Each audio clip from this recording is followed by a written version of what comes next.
समझ नहीं आता, आखिर ये दाग क्यों नहीं जाता।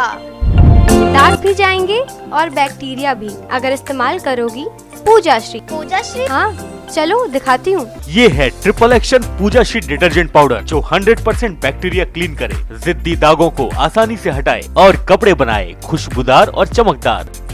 वाह, दाग तो सचमुच गायब। तो आप भी अपने घर लाइए पूजा श्री डिटर्जेंट पाउडर, इससे आपके कपड़े भी चमकेंगे और आपकी किस्मत भी। पूजा श्री डिटर्जेंट पाउडर आज ही घर लाएं। मैं कृष्णम गौतम, समग्र प्रदेश समाचार से। आज हमने मध्य प्रदेश सरकार के जनसंपर्क मंत्री राजेंद्र शुक्ला जी से सतना के विकास एवं फ्री की योजनाओं के विषय पर कुछ चर्चा की। देखिए पूरा वीडियो। मंत्री जी, एक सवाल है आपसे। आप सतना के प्रभारी मंत्री थे कई वर्षों तक, लेकिन सतना का विकास रीवा से पीछे क्यों रह गया? देखिए, मैं जब सतना का प्रभारी मंत्री था उसी समय सतना से रीवा का 4 लेन की सड़क का काम शुरू हुआ, सतना बाईपास का काम शुरू हुआ। जब नागिन सिंह जी MPDA के मिनिस्टर थे तो नर्मदा जी का पानी जो बहुत कठिन था रीवा लाने में, तो सतना लाने के लिए उसका काम शुरू हुआ। अब कभी कभी ऐसी स्थिति बन जाती है कि काम को पूरा होने में समय लग जाता है कहीं, और कहीं जल्दी पूरा हो जाता है। तो मैं शुरू से कहता रहा हूँ सतना का बाईपास और नर्मदा जी का पानी यदि रीवा के साथ आ जाता तो वहाँ पर कोई सुरंग नहीं बननी थी। आपके यहाँ सुरंग बननी थी वो स्त्रीनाबाद में, वहाँ जो काम 3 साल का था उसमें 10 साल लगे, क्योंकि वहाँ का स्टेटा ऐसा था।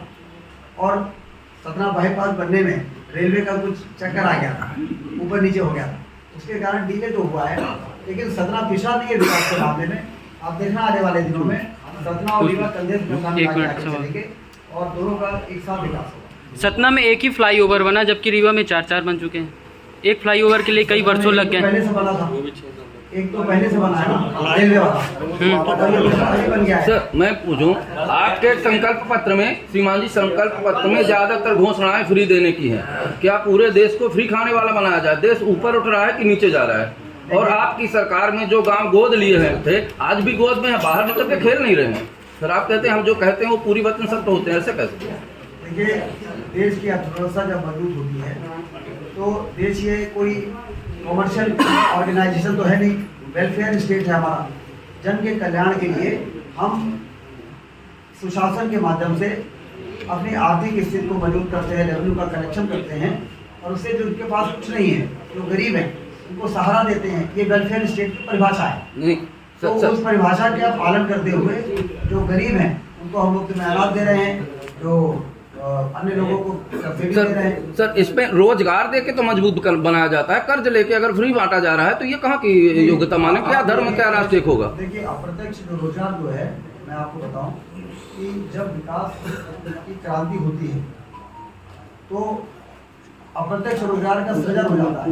इतने लोग काम करते हैं, जब काम चलते हैं, कोई गिट्टी ला रहा है, कोई बालू की सप्लाई कर रहा है, कोई मजदूरी का काम। अरे ये तो सर पुराने जमाने भी जो लड़का नहीं पढ़ता था, कोई काम नहीं करता तो हर जोतता था, तो खाओ कमाओ योजना हो जाए। ये कोई रोजगार नहीं है, ये स्थायित्व रोजगार नहीं कहते, इसे मजदूरी कहते हैं। ये जो आर्थिक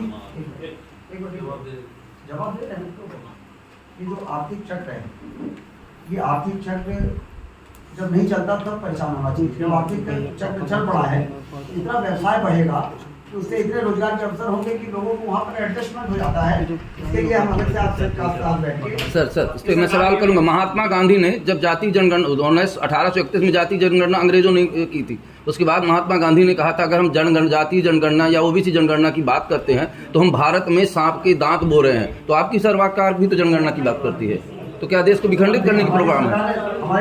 नहीं, OBC की बात करती है, अन्य समाज की बात करती है, जातीयता की बात करती है, तो देश तो विखंडित हो जाएगा। मणिपुर इसका उदाहरण है, मणिपुर किसका उदाहरण है? खत्म हो जाएगा तो बताइएगा। ये तो सवाल तो करेंगे ना हम ये कह रहे हैं कि जाति जनगणना के फेवर में है कि नहीं। हम ये कह रहे हैं कि हमारी पार्टी का बड़ा स्पष्ट स्टैंड सामने आ चुका है कि जाति गणना कराने से समाज में आपसी में वर्ग संघर्ष की स्थिति पैदा होती है, और ये सही नहीं है।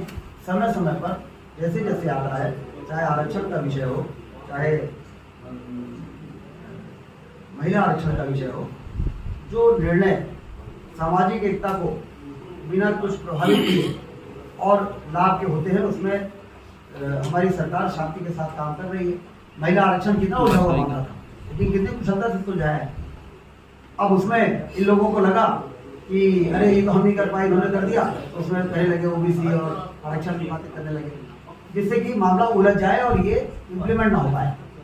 लेकिन उनकी मंशा ओवरऑल 33% आरक्षण दिया है, तो उसका स्वागत करना चाहिए। नहीं, अपनी सरकार भी ओबीसी में 27% आरक्षण की बात करती है, जो संविधान में 50% से ज़्यादा नहीं तो कहाँ देगी? ये तो बहकावा है समाज के लिए। तो भारतीय जनता पार्टी भी कहाँ से देगी ओबीसी को इतना आरक्षण? दोनों नहीं दे रही हैं, पर झूठे बहका रही हैं ओबीसी समाज को। राष्ट्र हित में है या देश हित जनता में? पार्टी का प्रयास था। भारतीय जनता पार्टी ने कांग्रेस को ये कहा कि आपने जब ये आरक्षण लागू किया, आपको मालूम था कि इसका सुप्रीम कोर्ट में आप जो सरकारी वकील है खड़े नहीं हुआ, हमारा वकील खड़ा तो हुआ कम से कम, उनका तो खड़े नहीं हुआ। नहीं, मतलब आप भी देना चाहते हैं ना, भले संविधान में नहीं है। बिल्कुल देना चाहते हैं, पर संविधान में नहीं है। लेकिन सुप्रीम कोर्ट के निर्णय के बाद हाँ, संविधान में तो 50 से ज्यादा ही नहीं है, तो फिर आप संविधान से अलग अपना नियम बना रहे हैं। तो एक बड़ा सवाल, जैसा आपने कहा कि कांग्रेस करप्शन नाथ है, तो जब सरकार आपकी थी तो करप्शन की जांच क्यों नहीं करवाई? आपने कहा कि कांग्रेस भ्रष्टाचार थी, करप्शन करते थे, सरकार आपकी थी, 20 सालों से सरकार, आपने जांच करा के सबको जेल में क्यों नहीं भेज डाला? इसके माने एक तरह जैसे थे सब लोग। तबादला उद्योग की जांच कैसे होगी? नहीं, आपने उद्योग, आपने केवल तबादला करप्शन नाथ का है, करप्शन नाथ का है, करप्शन नाथ मतलब कौन कौन से करप्शन किए? जी जी, आप जवाब तो सुनिए। जी जी, जो करप्शन नाथ में जो सबसे बड़ा मुद्दा, जो उनको 15 महीने का समय मिला था, सबसे बड़ा जो करप्शन का आरोप लगा था कि उस समय जो तबादला उद्योग मध्य प्रदेश की धरती से समाप्त हो गया था भाजपा शासन में, वो इन लोगों ने फिर से शुरू कर दिया।